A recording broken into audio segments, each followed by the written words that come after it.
Good afternoon, ladies or gentlemen. In the press, of course, we don't have ladies. And my brother colleagues. I'm here today to address some of the nagging issues in the state and also to elucidate, throw more light on what is going on thus far, especially when we consider the statements or the media chat by our former governor, who is now the FCT minister, Wike. You will agree with me that the major problem has to do with what I call the pestilence of godfatherism and its resistance. And the former governor, who is now the FCT minister, finds it difficult. He's yet to come to terms with the fact that while he thought he was going to a third term in office by proxy, the man who succeeded him, knowing too well what Rivers people went through in the last 8 years, has decided to hew us out of that mountain of despair and frustration. I'm talking of the present governor in the person of Sim Fubara. He was his DFA while I was in office, before I resigned. Then eventually became the Accountant General. You will all agree with me that he worked closely with the governor, then governor, who is now the FCT minister. And of course, I want to believe his hands were a little bit fettered, and so there are so many things, even if you oppose, because we had a governor who was impervious to criticisms. All those who reasoned that tangent to him, we are dealt with one way or the other, especially in the last governorship election and national assembly elections. We can hear we all know of the story of Farah Dagogo. We all know of Chinere Igwe. We all know of, we have a lot of them. Even hotels that were short, filling stations and so on.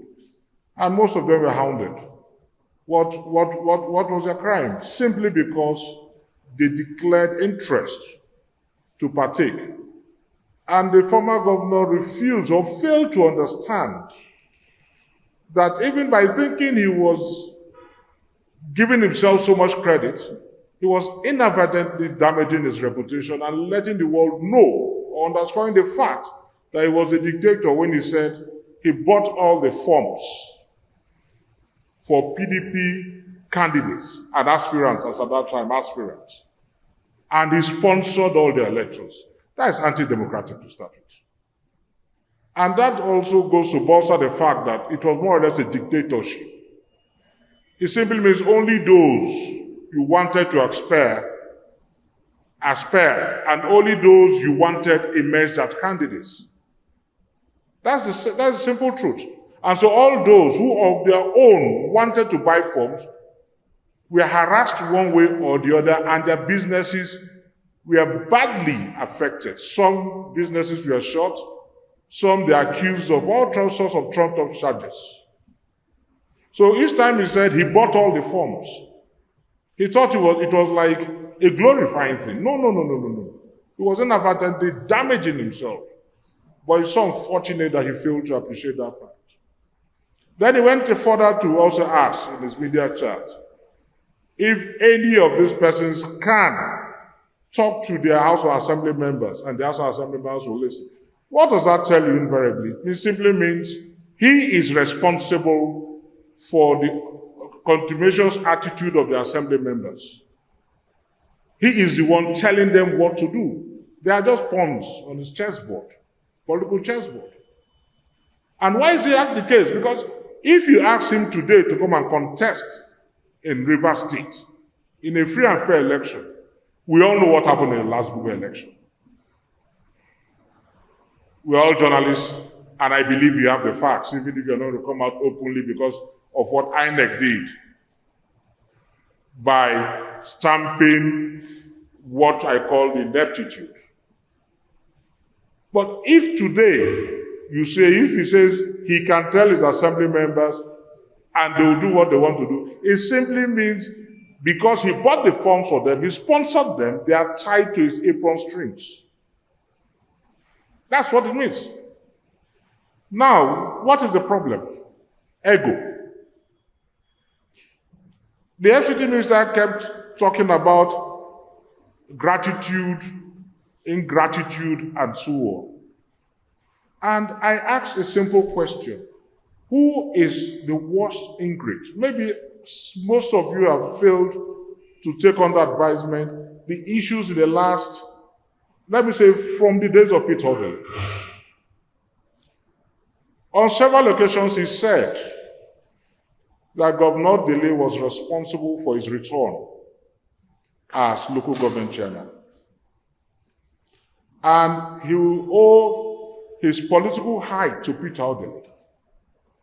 Because but for that return, re-election, he wouldn't have been anywhere right there. He would have been a political force to be reckoned with. And he also went a step forward on Peter Odele's birthday to say, God will punish him any day he goes against Peter Odele. He said, social media is everywhere. In his media chat, he denied it. He said he never said so. But the social media will not lie. It's for life. Today, he said, he's gone, his pathways with Governor Peter Odele. And when they asked him, he said, he never said, oh, he will never part ways. Is that not an act of ingratitude? Let us also go to Rotimi Chibuike. He was the chief of staff to Rotimi Chibuike, his principal. We are all seized of what happened between, for his own selfish ambition.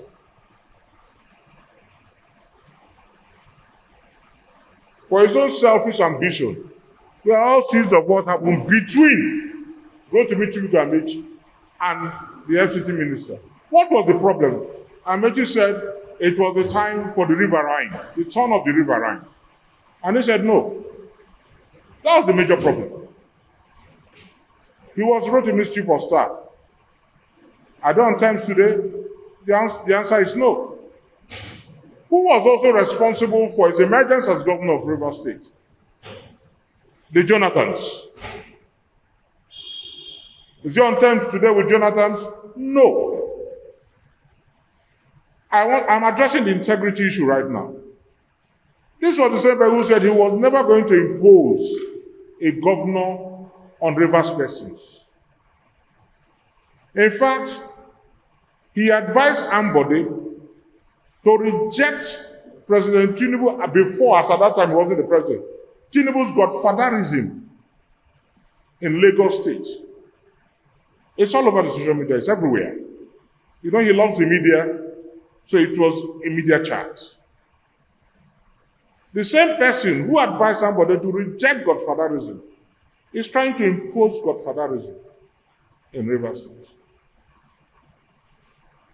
Like I said, he said he was never going to impose a candidate, a governorship candidate. Today he's saying he was instrumental. He even bought the form for the governor. Is that not imposition? The same person who said he was too big to be a vice president is today the FCT minister, accepting the office that is even lower than that of a vice president.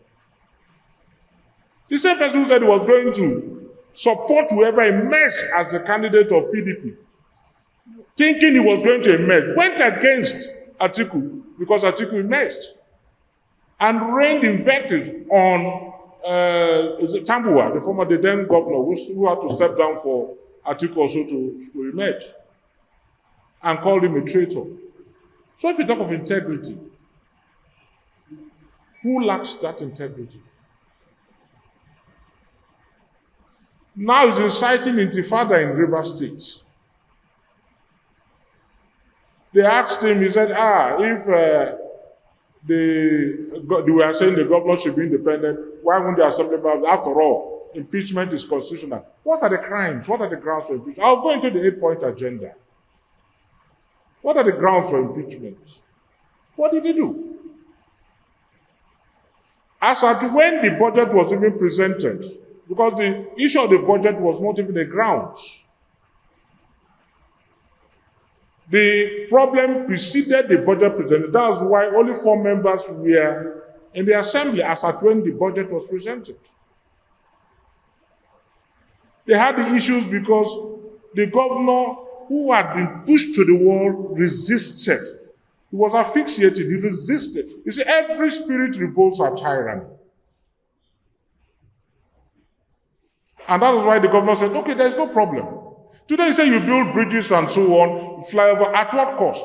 Go to Delta State today. At what cost is the governor building how many flyovers? You build a flyover for 70-something million naira. That can be investigated.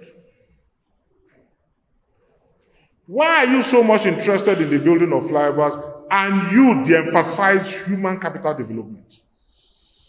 Have we asked questions? Because he keeps vaunting, I built so many flyovers. Pensioners are not paid. No promotion. No employment. Those of you who were here when JDSP was a governor, it was simultaneous. While infrastructural development was taking place, we had the human development as well, human capital development.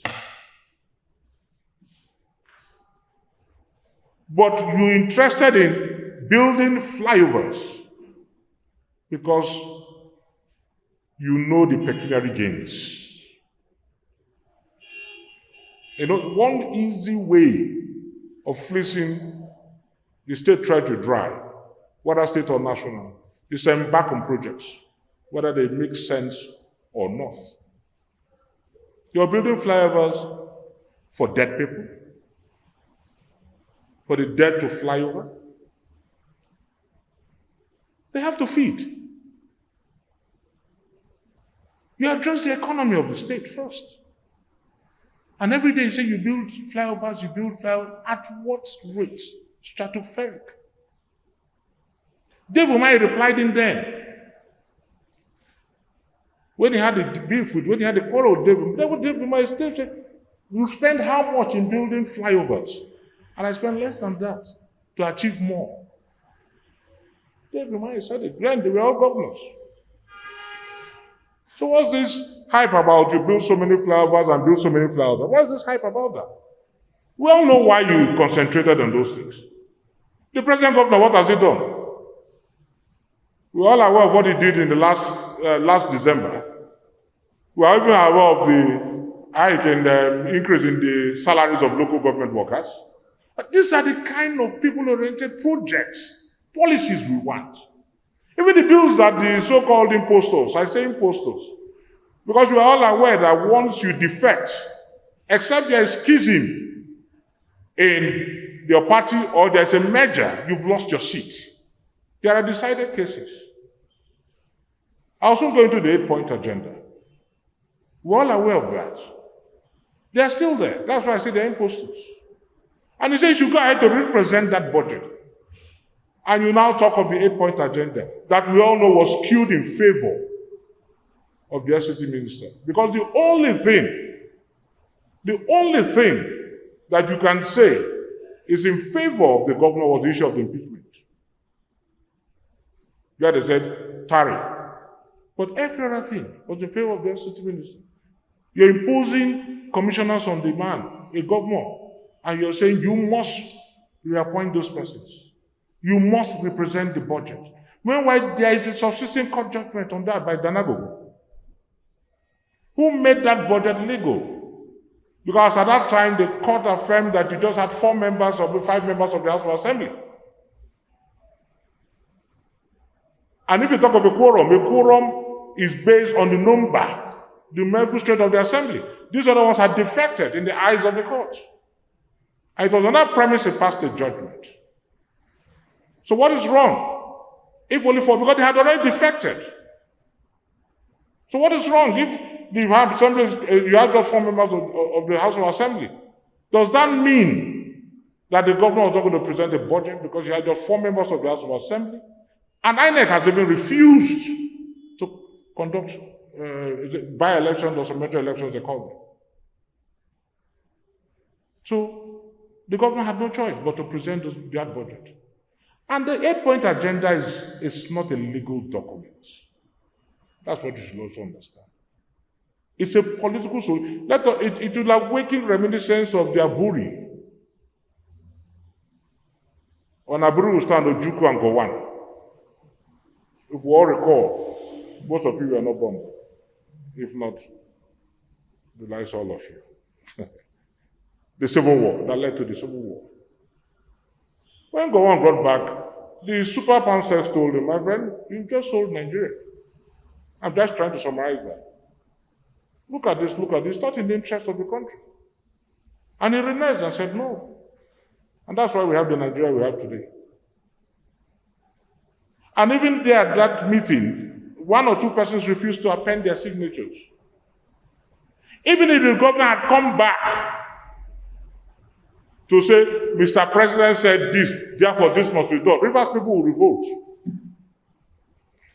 Let me be honest with you. The support the governor is having today is not necessarily because he's been loved so much. Let me put it that way. As at that time, now probably because of his new policies and so on, yes, the love is increasing.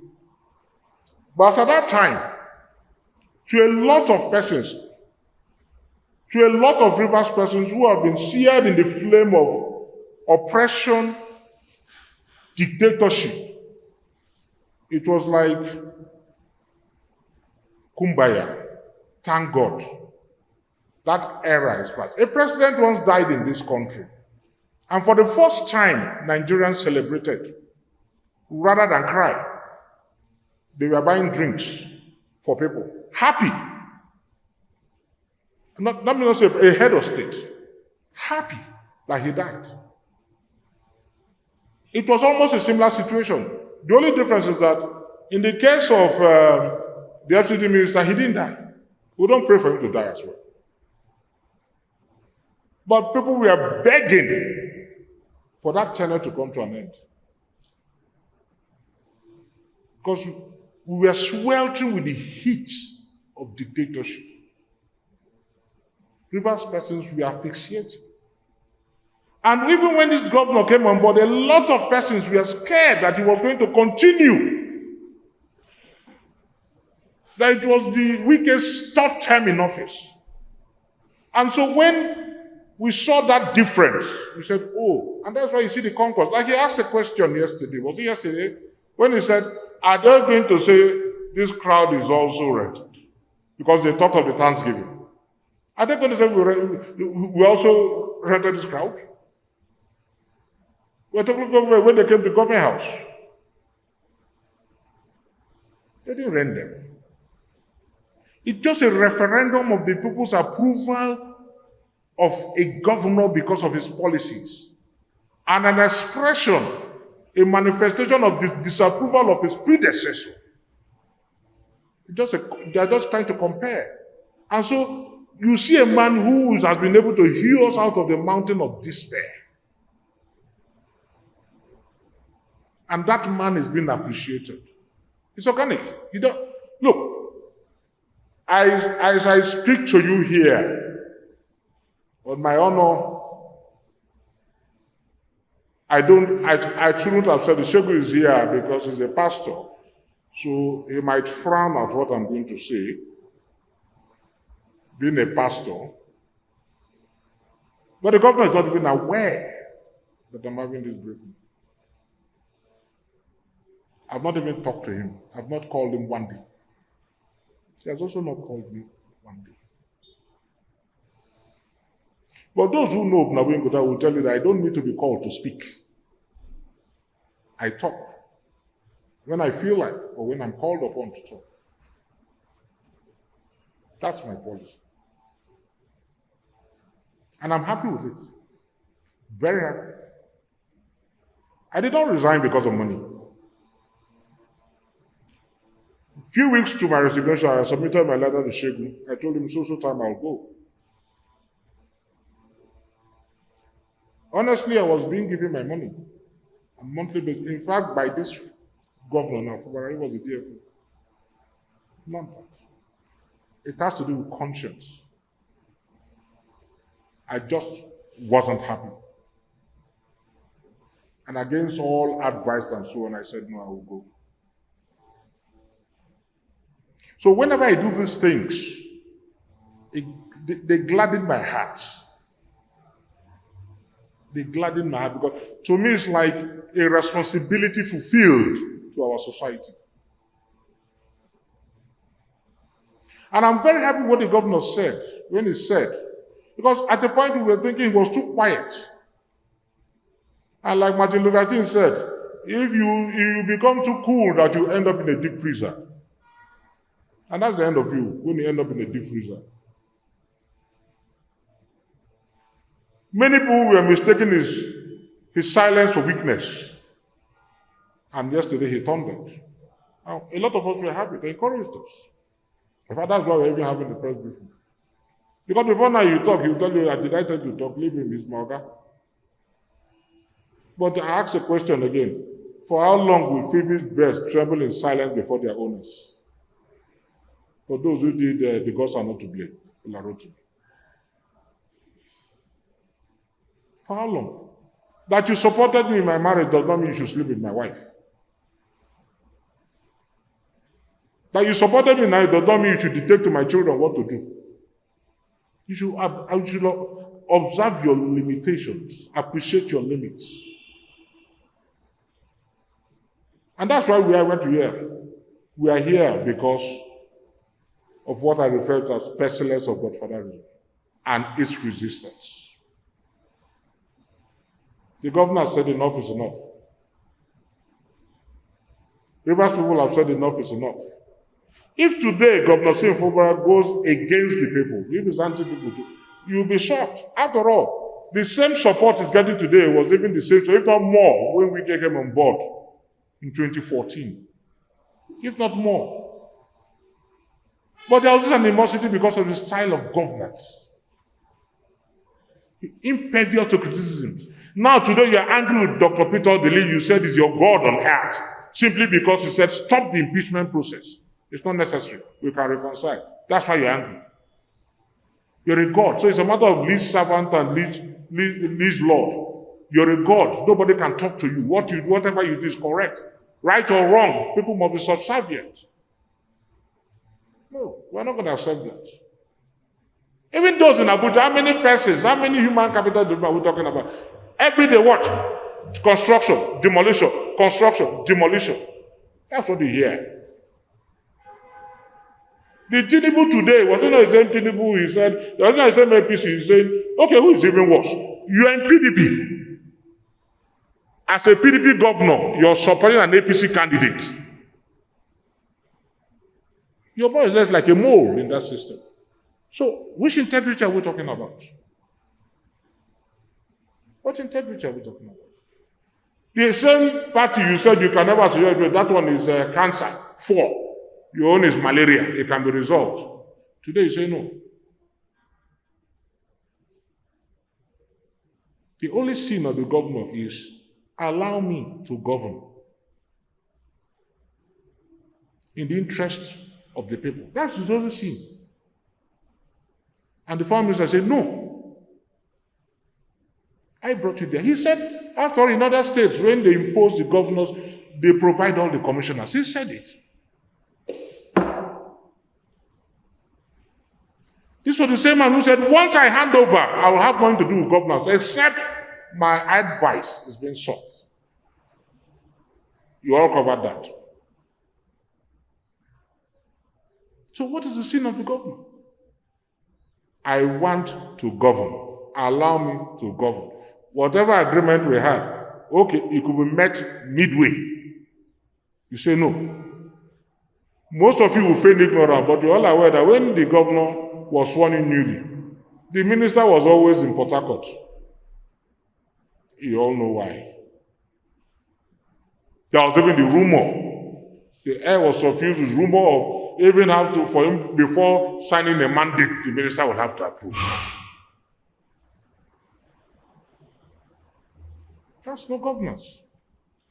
Because at the end of the day, they will not say yes or Wike's government. They will say Simfobara's government in 4 years did nothing or did something. So a lot of us are clamoring for the support of, and any day his anti-people will also march out against him too. any day. Some of us supported the FCT minister in 2014, 2015. Some of us worked for him. And when we got tired and we were not happy, we left.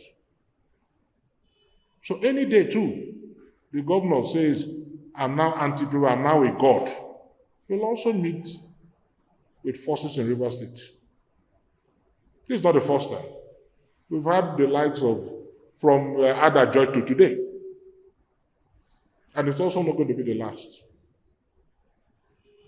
So that's the whole essence of this conference. But I'm open to questions. Because I know and I can guess the kind of questions that will come. So I'm open.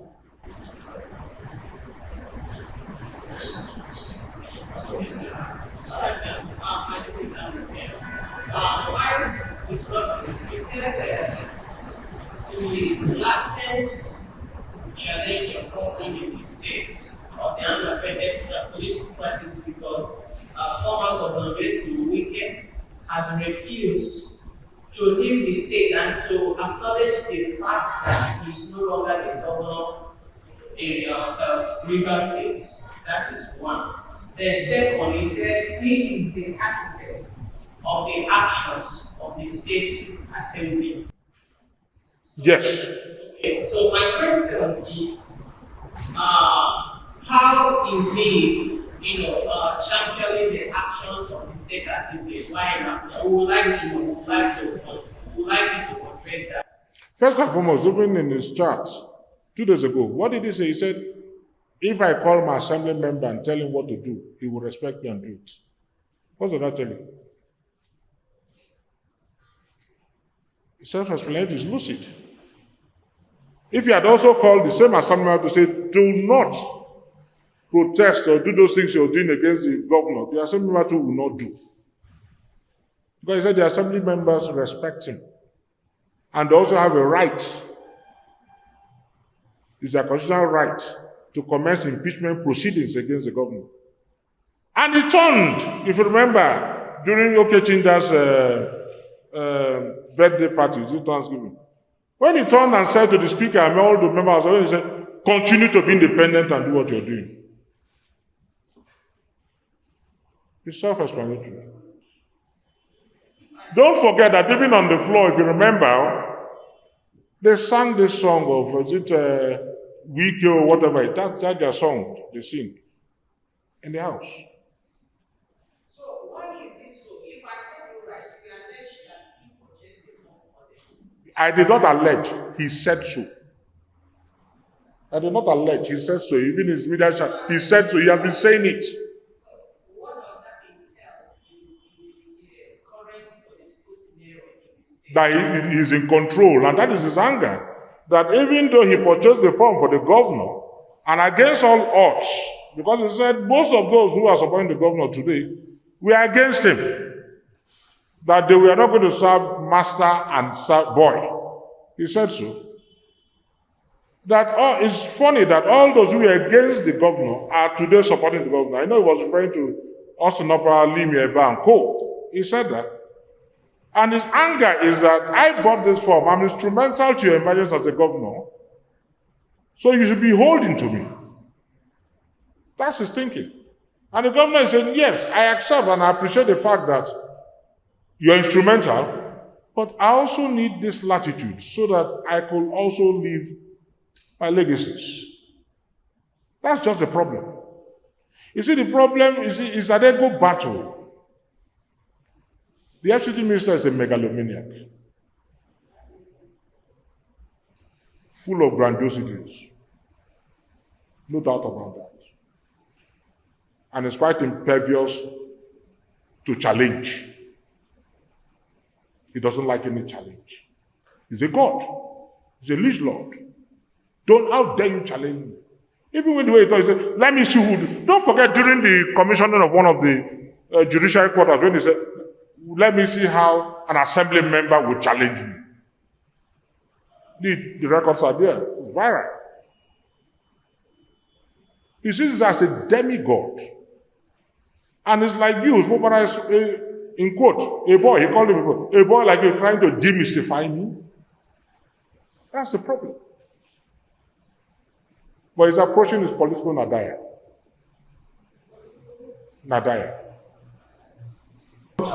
So many persons have spoken at all the